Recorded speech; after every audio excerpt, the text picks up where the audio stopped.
Baik, sebelum kita masuk ke hasil presentasi, kita akan melihat bagaimana latar belakang presentasi kami. Pertama, gereja merupakan bentuk perwujudan nyata dari kerajaan Allah. Selanjutnya, gereja adalah tempat orang percaya dibentuk semakin serupa dengan Allah. Selanjutnya, gereja adalah milik Allah, kerajaan Allah, dan bagian dari kerajaan Allah. Dan sebagai kerajaan Allah di dunia, gereja mewakili kekuasaan Allah.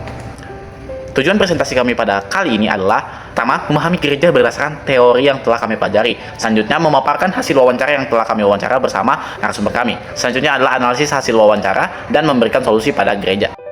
Selanjutnya kita akan melihat ke arah bagaimana kekuasaan gereja.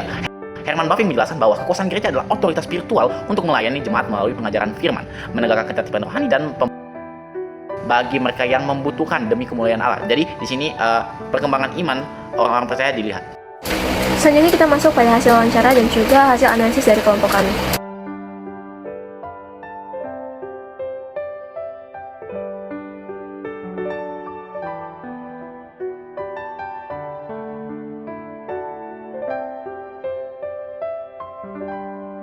Berdasarkan hasil wawancara yang telah kami lakukan, gereja ini menggunakan sistem kepemimpinan yang berpusat pada gembala sebagai pemimpin utama yang dibantu oleh tim penatua. Sistem ini bersifat tidak otoriter tetapi demokratis karena dalam pengambilan keputusan dilakukan melalui musyawarah dengan para penatua. Selain itu, gereja ini juga memiliki ciri khas apolistik dan karismatik. Kemudian adanya pemberitaan visi tahunan dari pusat. Dari hasil analisis kelompok kami, kepemimpinan gereja itu seharusnya dijalankan oleh para penatua sebagai pemimpin rohani, bukan hanya satu orang saja. Kepemimpinan gereja itu adalah pelayanan ministerium yang dijalankan oleh para penatua dan juga diaken di bawah otoritas tunggal Kristus, dengan tujuan untuk melayani jemaat dan menjaga kemuliaan dari ajaran Kristen. Dalam hal ini, sistem gereja yang kami wawancarai sudah memiliki unsur-unsur tersebut, meskipun masih ada penekanan pada satu pemimpin utama, yaitu gembala. Selanjutnya adalah peran dari para pemimpin gereja. Dari hasil wawancara kami, narasumber mengatakan bahwasannya para penatua dibagi dalam beberapa divisi pelayanan. Contohnya, narasumber kami sendiri masuk dalam divisi pelayanan anak, divisi pelayanan remaja, dan juga divisi pelayanan dari pemuda, dan lain sebagainya. Setiap pemimpin itu memiliki tanggung jawab sesuai dengan bidangnya masing-masing. Kemudian, kerjasama yang mereka lakukan atau kerjasama yang mereka jalin dilakukan melalui komunikasi antar divisi. Nah, menurut hasil analisis kami, gereja itu merupakan tubuh Kristus, di mana setiap bagian itu memiliki fungsi yang berbeda tetapi tetap saling melengkapi. Sistem pembagian tugas yang dilakukan oleh gereja narasumber kami itu telah mencerminkan kesatuan dan kerjasama dalam tubuh Kristus. Nah, berikutnya kita akan membahas mengenai kekurangan dan kelebihannya. Yang menjadi kelebihannya yang pertama adalah pembagian tugas yang jelas, transparansi dalam pelayanan, serta pemimpin yang dipilih bukan hanya berdasarkan kemampuan, akan tetapi dipilih juga berdasarkan hati yang mau melayani.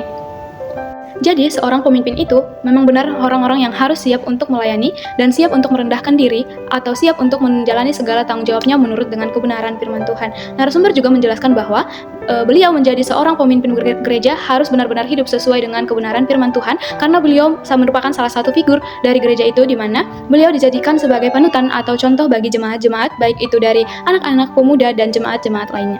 Nah, kelebihan yang dimiliki oleh kepemimpinan gereja yang telah kami wawancarai ini sejalan dengan pemikiran Guru Dem di dalam bukunya, di mana di dalam buku tersebut dijelaskan bahwa di dalam gereja telah ada dua peran utama atau penatua atau elders, mengajar, mengembalakan, dan diaken yang bertugas melayani kebutuhan praktis. Dari sini kita dapat melihat sejak awal bahwa gereja itu sudah memiliki pembagian tugas yang sangat jelas, sama seperti yang saya beritahu tadi bahwa kelebihannya adalah pembagian tugas yang sangat jelas, di mana dengan adanya pembagian tugas yang jelas ini kita dapat bertanggung jawab kepada divisi yang telah dipercayakan kepada kita.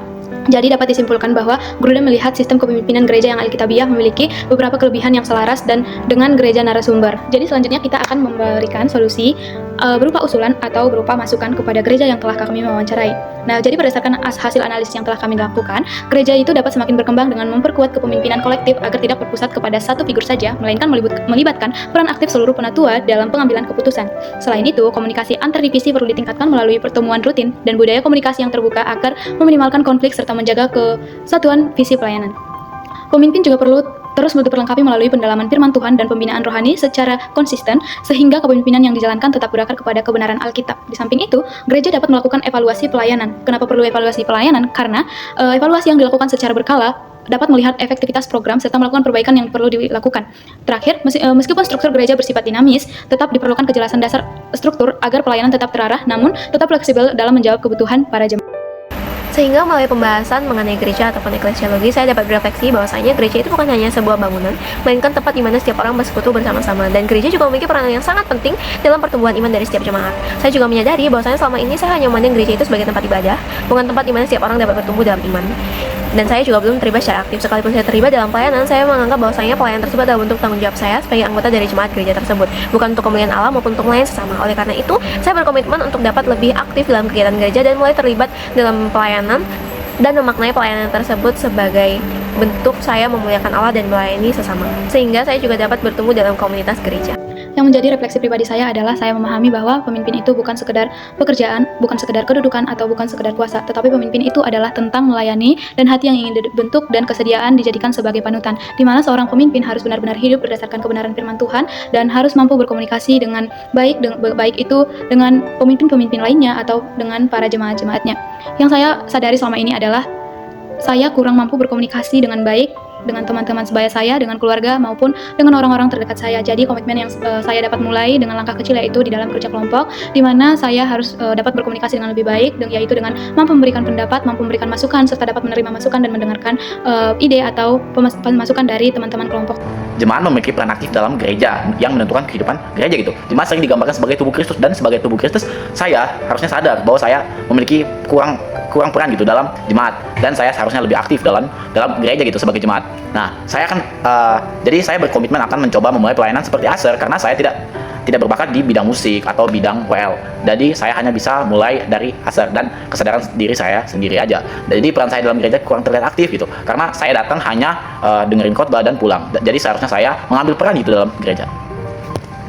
Kesimpulan yang bisa kita dapat dari video kali ini adalah KCB atau Capacity Blessing memiliki struktur yang dinamis agar dapat menyesuaikan kebutuhan yang ada. Nah, kepemimpinan gereja juga harus dijalankan oleh penatua sebagai pemimpin rohani. Peran gereja ada dua itu, yaitu sebagai penatua elders untuk mengajar, dan diaken yang bertugas untuk melayani kebutuhan praktikum. Dari hasil wawancara gereja yang telah kami lakukan bersama kelompok, akan semakin berkembang dengan memperkuat kepemimpinan secara kolektif yang tidak berfokus pada satu pemimpin saja. Jadi para penatua di sini bekerja sama untuk menumbuhkan dan membangun komunitas yang baik dalam gereja.